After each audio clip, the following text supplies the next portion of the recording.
How do you market your property? Well, NAR just put out a new consumer guide on how to market your home.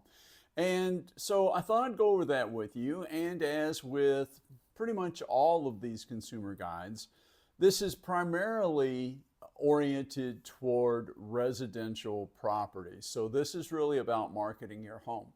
But while we're going through it, I can probably make some comments about how things might be the same or different for commercial properties as well. And as I've done with the other consumer guides, I'm pretty much just going to read this to try to make sure that I cover all of the salient points and don't leave anything out. So let's get started. Consumer Guide, marketing your home. Once you decide to sell your home, your agent will work with you to determine the best strategy to reach potential buyers and attract strong offers. Here are some considerations when marketing your home. And this would, as I said, we're going to also talk about commercial properties and also not just sales, but leasing as well. But let's get back to it. What does it mean to market my home? Marketing your home refers to different ways you can promote your home to attract potential buyers. This may include staging, professional photography, social media, signage, open houses, and competitive pricing. When you select an agent to work with, it is important to ask how the agents would consider marketing your home and what methods might be the most effective. And that's true also for a commercial property and for leasing as well. They are a little bit different, I will say that, but much of the same stuff does apply. How do buyers and other agents know I'm selling my home? Simple tools like placing a for sale sign outside your home can advertise an open house or attract attention from the public.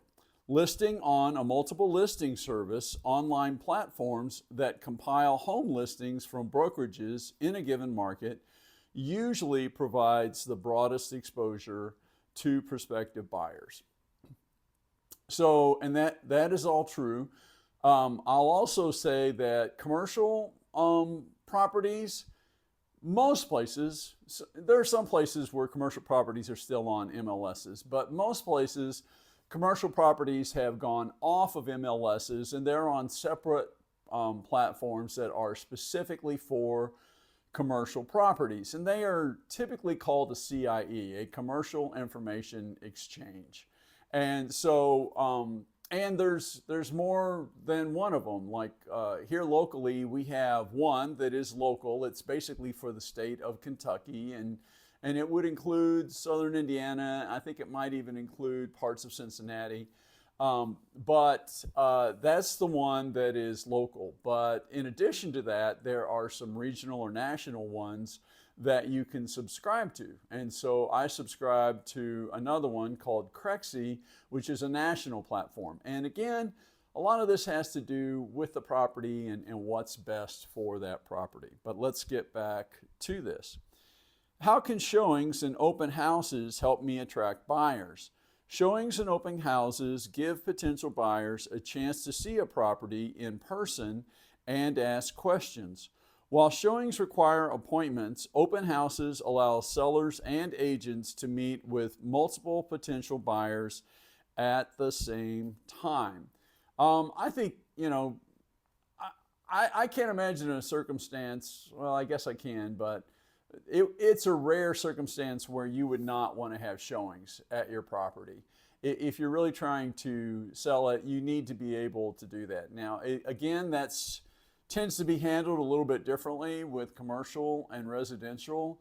Residential, we have really developed this model now where it's kind of a self-show kind of situation. We trust our other licensed real estate brokers to show the property to their clients and to let them in, and then afterwards, as opposed to maybe, it's been a long time, a generation ago probably, where the listing agent would show up for all of those showings as well. Now we don't really do that so much.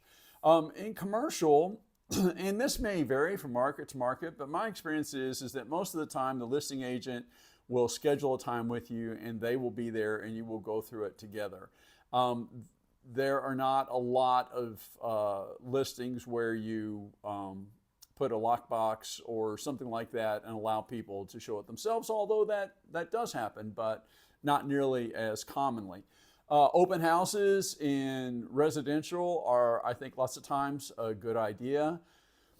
Commercial, I would say it really has to be sort of a special circumstance, I think, for that.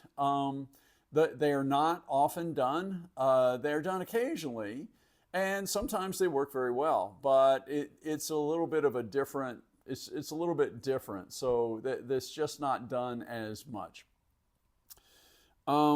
How do I arrange showings in open houses? Your agent will help you schedule and plan for these events, including making sure your home looks great for visitors, potentially through staging. Timing considerations are also important. Holding your first open house the weekend after your property goes on the market can help maximize exposure, but you should also consider any competing events that might be a conflict for interested buyers. So again, we've automated an awful lot of this. So like on the MLSs, on the agent side, not for the public side, if we see something, we can actually schedule showings through the MLS. And then we also have some apps that they have made available to us where we can do the same thing. So, we have that set up, and quite honestly, a lot of the times it's the broker representing the buyer or the tenant or whatever it is who's setting these up. So the buyer might tell his broker, hey, can we see it on such and such a time? And the buyer's broker, not the listing broker, will look and see the schedule and see if there's a time available and book it. And then usually the listing agent gets a text message or a call and says, hey, can you confirm this, to make sure that everybody's on the same page. All right. How can staging and other cosmetic updates make my home more marketable to potential buyers? Before taking photos of your home for marketing materials or holding showings in open houses, you should consider maximizing the visual appeal of your home. While you are not required to make any cosmetic updates, cleaning and decluttering, including cleaning your windows, carpets, lighting fixtures, and walls, can make a big difference. You may also consider staging, the process of cleaning a home thoroughly and temporarily filling it with furniture and decorations that might help buyers better see themselves living in the home. Some agents may include staging in the services that they provide you. So again, I would say it's rare that you stage a commercial property. I would say that I have seen some.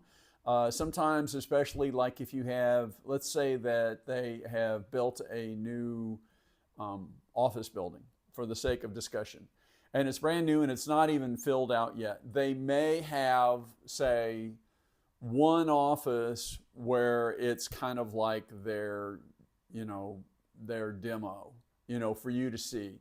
Hey, here's an office. This is the kind of build out we're thinking. This is what we're going to do, and have that maybe set up for you to look at. But most of the time with commercial, they don't really do staging. But I will say, in terms of the cleaning and painting and exterior appearance and all of those kinds of things, I think that's more important, and I think that is lost on a lot of commercial properties. They don't really like to do it. I get it. They don't really want to spend a lot of money and then have a tenant who doesn't like any of it and they have to change it all.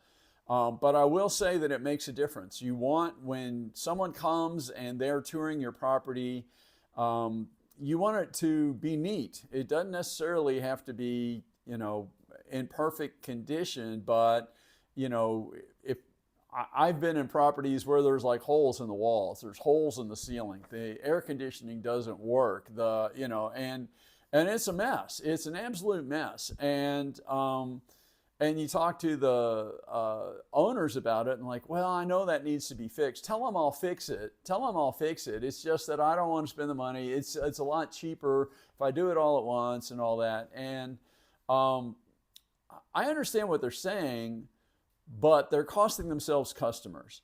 I understand that you want to save utilities, like during the winter or during the summer. And so you maybe want to turn off the electricity while it's vacant so that nobody, but you know what? If you get somebody in there, I mean, one of the first things they're going to say is, why isn't there electricity? Why does the air conditioning even work? And, telling them, well, yeah, it does. They're just saving money and they're going to come back and that'll all be taken care of. That doesn't satisfy them. Because in their mind, they're wondering, I wonder what's wrong that I can't tell here. And they say that the air conditioning works, but how do I even know that? And if they are so tight on money that they can't even keep a little bit of electricity on, are they going to even be able to take care of anything if I have a problem as a tenant? And those are reasonable questions. So you do want to spend a little time, make sure, clean and neat.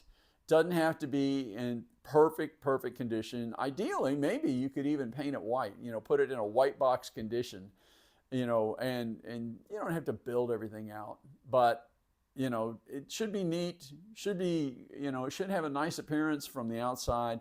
That really does help. All right, let me get back to our topic here. What is curb appeal? Curb appeal refers to how a home looks to a potential buyer when viewed from the street. Your agent may recommend updates to landscaping or paint jobs to improve your home's external appearance, as this will affect visitors' first impression of your property. And again, that goes back to what I just said. You want it to look neat. Industrial properties don't always have a lot of that kind of stuff, but it should be, clean and neat. I have had people, and this is, it's happened a number of times over the years where we drive up to a property and the client won't even get out of the car. They're like, I'm not going to go in this place. It might look perfect inside. It might look, unbelievable inside, but they won't even go through inside. They won't even do it. It's like, no, let's go to the next one. So it is important. What role does home pricing play in marketing? Competitively pricing your home can help attract buyers. Based on your goals and how quickly you want to sell your home, your agent may recommend a more competitive listing price, which can help expand the pool of interested buyers. All right, and pricing is really important. I mean, for residential, it is extremely important. For commercial, it's also important, although I would say it's a little different. Sometimes the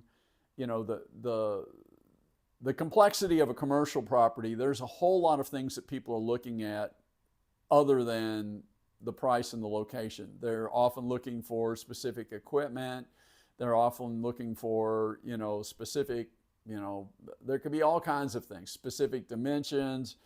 So it's a little bit more involved. And so when you get down to pricing is still important. There's some things that just won't, if it's just completely unreasonably priced, people won't even come look at it. But if it's within the ballpark, the pricing is important, but maybe some other things that are a little bit more important.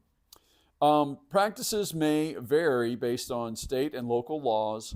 Consult your real estate professional and/or attorney for details about how state law where you are purchasing a property, and visit Facts.Realtor for more information and services. And so just a couple of more things. We've been in this crazy real estate market, especially for residential properties, for several years now. And, they consider it a balanced market where you have about 6 months worth of inventory. And we have about, I think here locally, the last time I checked, it's about 6 weeks. So it is still a super tight seller's market. And so because of that, we have really a whole group of real estate agents who are probably really good real estate agents, but they've never really learned to market a property. They haven't had to. They put it on the market, they list it, and generally they'll have offers a lot of times the same day. And so properties are on the market a matter of a week or so instead of 6 months or something like that.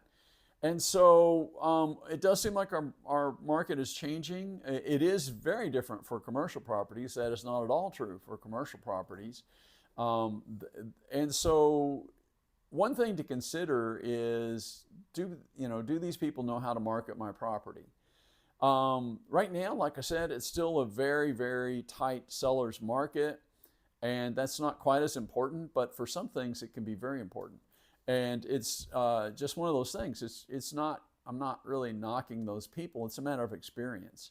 And so anyway, let's wrap this up. I've run longer than I expected to, but this is NAR's Consumer Guide to Marketing Your Home. I'm going to say /property. And I'll put a link to this in the description. You can reach out to me if you have any questions. You can reach out to me through the comments. I'll also put a link to my website. You can go there and ask me questions as well. I'm David McCoy. I'm based here in Louisville, Kentucky. My company is Otimo Properties. I'm licensed in Kentucky and Indiana. And I do primarily commercial. I do a little bit of residential. I do investment, and I do global real estate. So that's it, my friends. Have a great day, and reach out to me if you have any questions. Oh, by the way, if you found this useful or helpful, maybe you can share this with other people, or maybe give me a like. And if you like following real estate topics, there's a heavy emphasis on commercial. You can maybe even consider subscribing.